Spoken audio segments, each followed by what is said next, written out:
Hello, and welcome to the ninth episode of By the Fire with the Shamana, a short transmission bringing shamanic wisdom into your life, one conversation by the fire at a time. It is intended as a form of medicine to heal, open perspective, raise consciousness, and help you regain more freedom and power over your life. If you are curious to explore the hidden difference between learning healing techniques and becoming a healer, today's episode is for you. And before we begin, I want to invite you to pause for a moment. You are obviously coming from other activities, other thoughts, and right now we are opening together a sacred space for this transmission. So I invite you to take a few deep breaths. You inspire through the nose and you expire through the mouth. Again.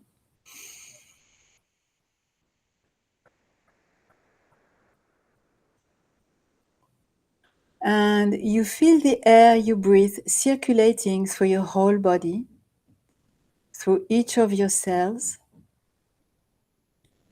You feel your whole body relaxing, becoming more present, more receptive, ready to activate your listening and learning abilities.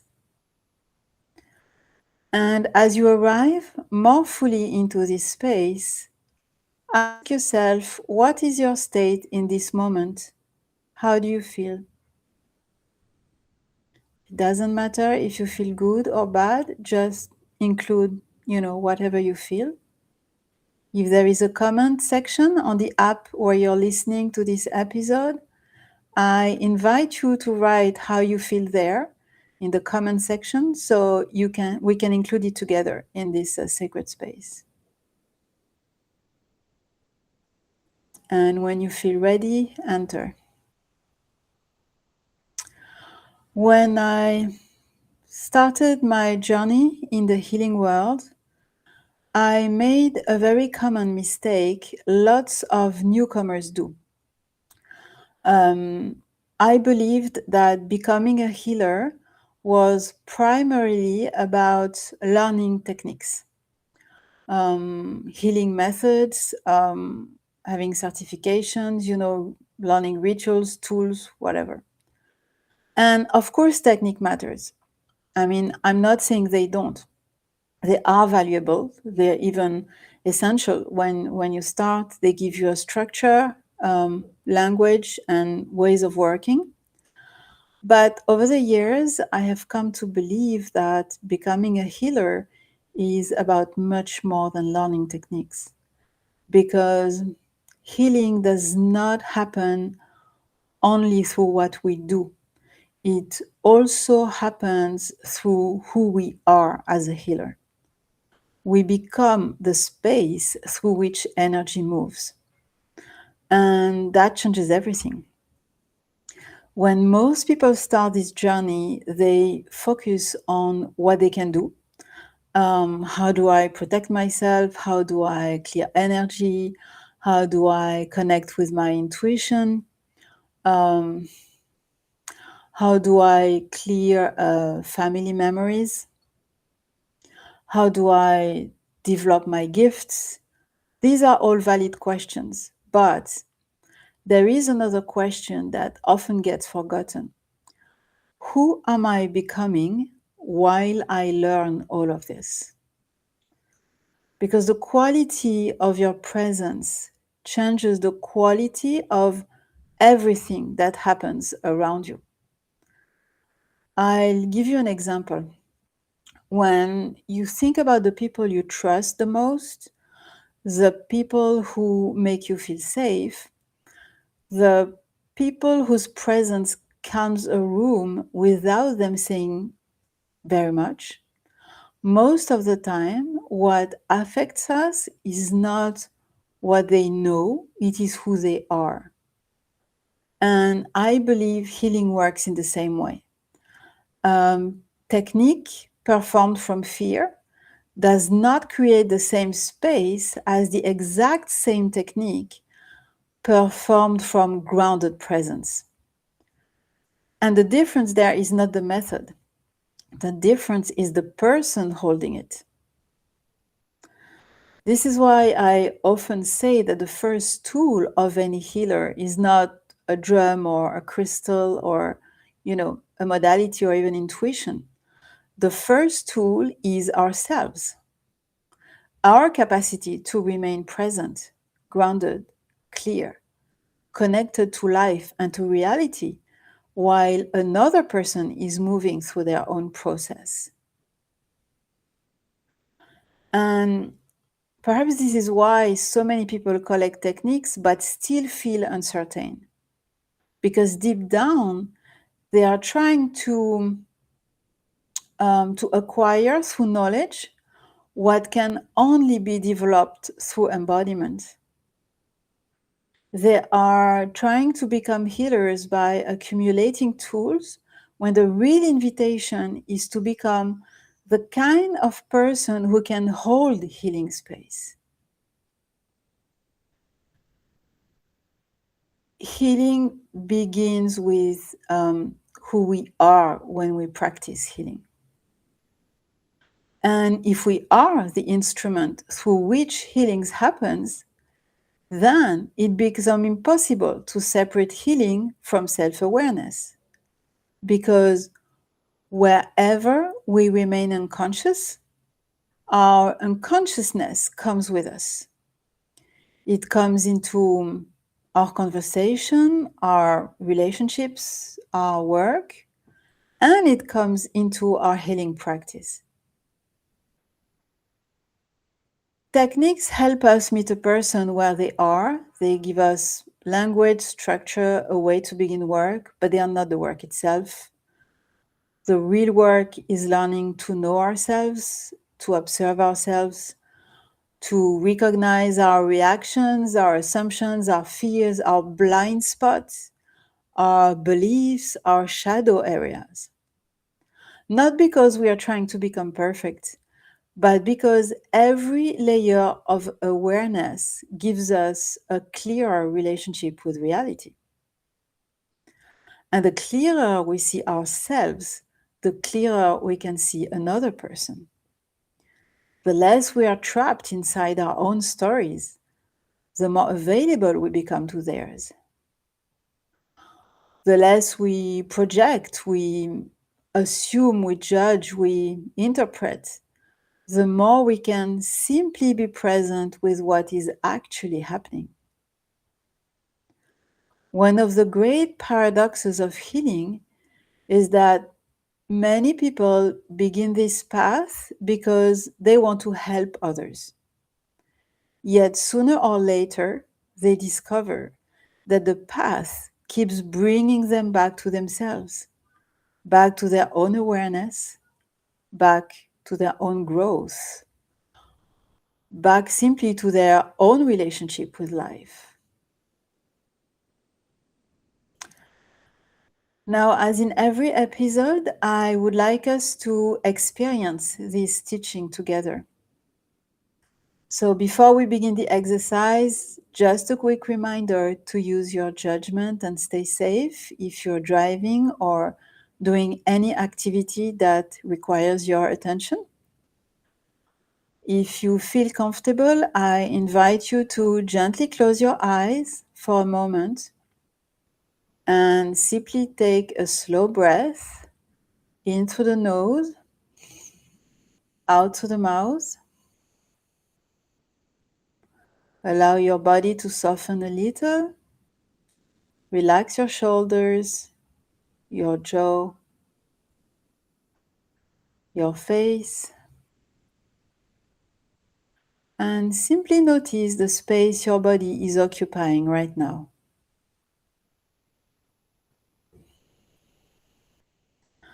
Now bring to mind a moment when you genuinely wanted to help someone.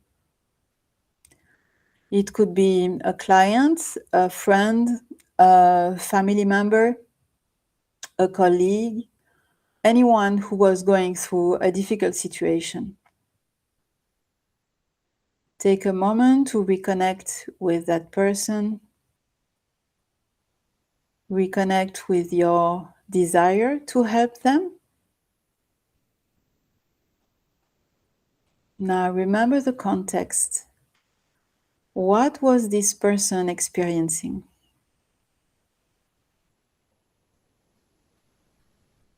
What was the challenge, the difficulty, or the pain they brought to you?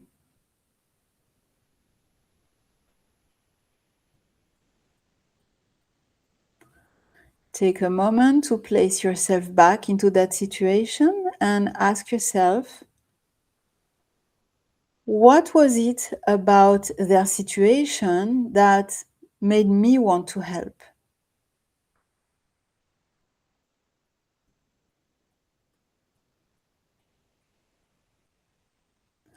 What was I feeling in my body as they were describing their situation to me? Simply notice, no analyzing. Don't try to change anything, just observe what is present.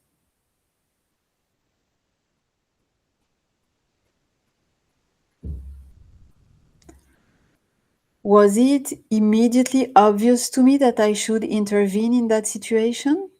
Or did I hesitate? If I hesitated, why?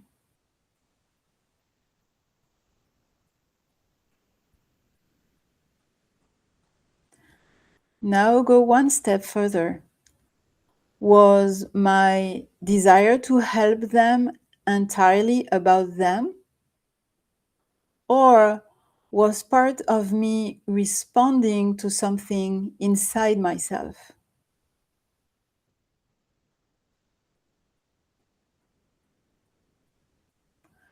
Did their situation remind me of something I had lived through?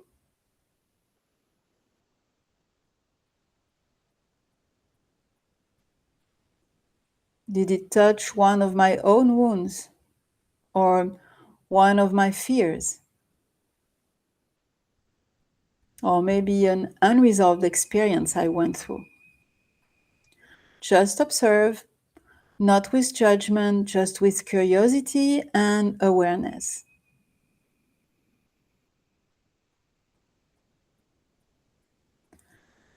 Sometimes the reality is what looks like pure compassion contains other things as well.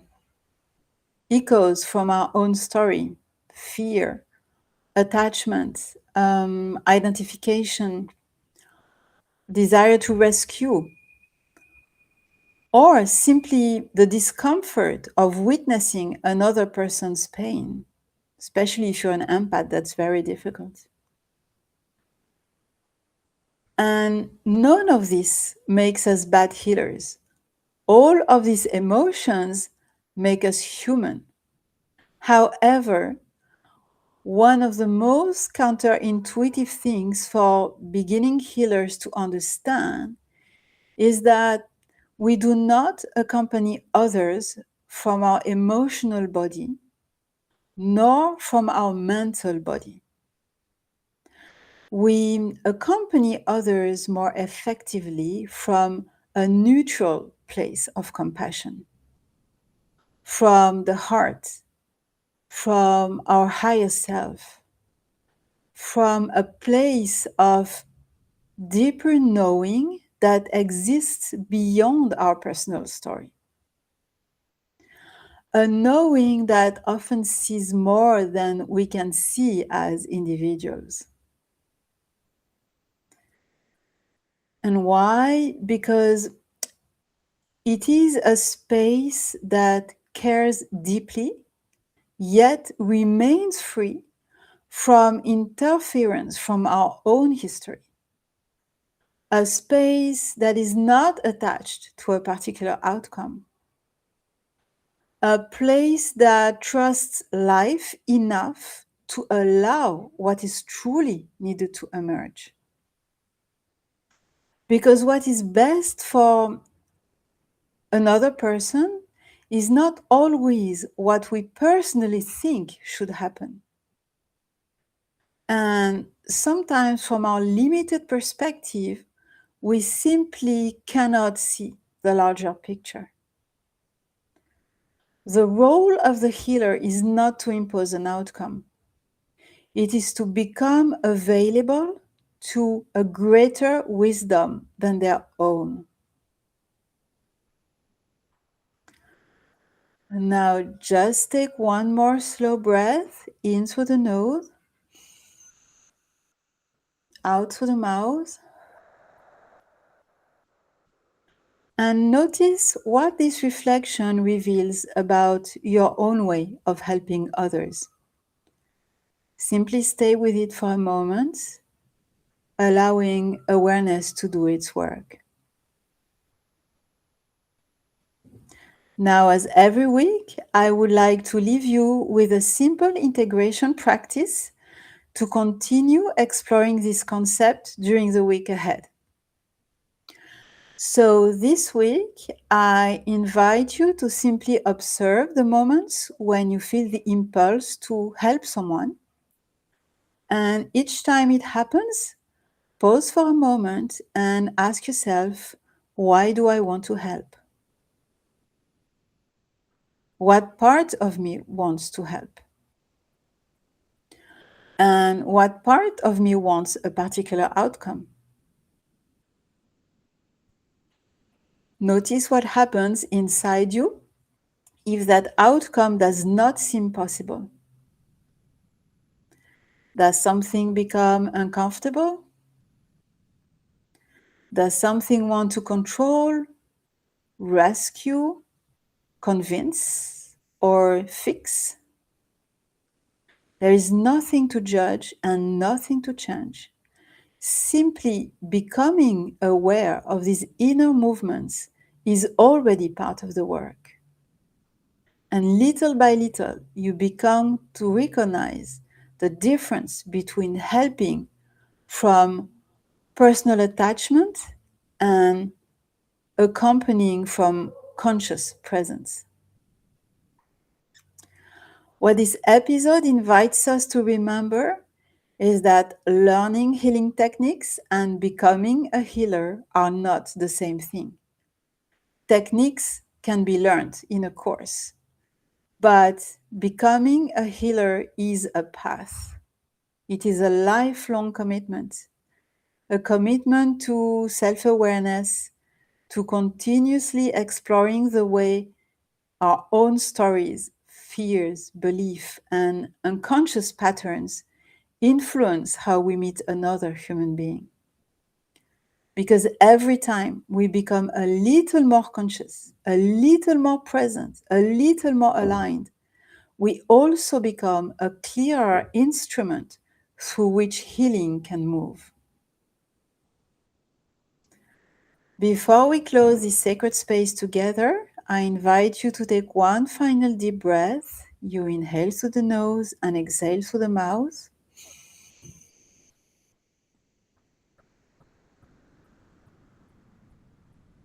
And you simply notice how you feel compared to the beginning of the episode. You can also take a mental note about what you want to take with you from this moment by the fire today. And we can now close this sacred transmission space together. The journey continues within you. Walk gently, walk consciously, and remember, you are never walking alone. If the energy of this transmission resonated with you, I would be truly grateful if you choose to share it as you feel appropriate. Because every time this sacred space is shared, its energy continues to expand and reach the people who may need it most. You can also continue and deepen the journey with me on Substack. That is where I share Whispers from the Shamana, a weekly publication to nourish your deeper self and softly awaken the shaman within. The address is the digital shamana with an A at the end, .substack.com. Thank you truly for your presence here today. for taking this moment for yourself and for stepping into this space. And I will see you by the fire again very soon.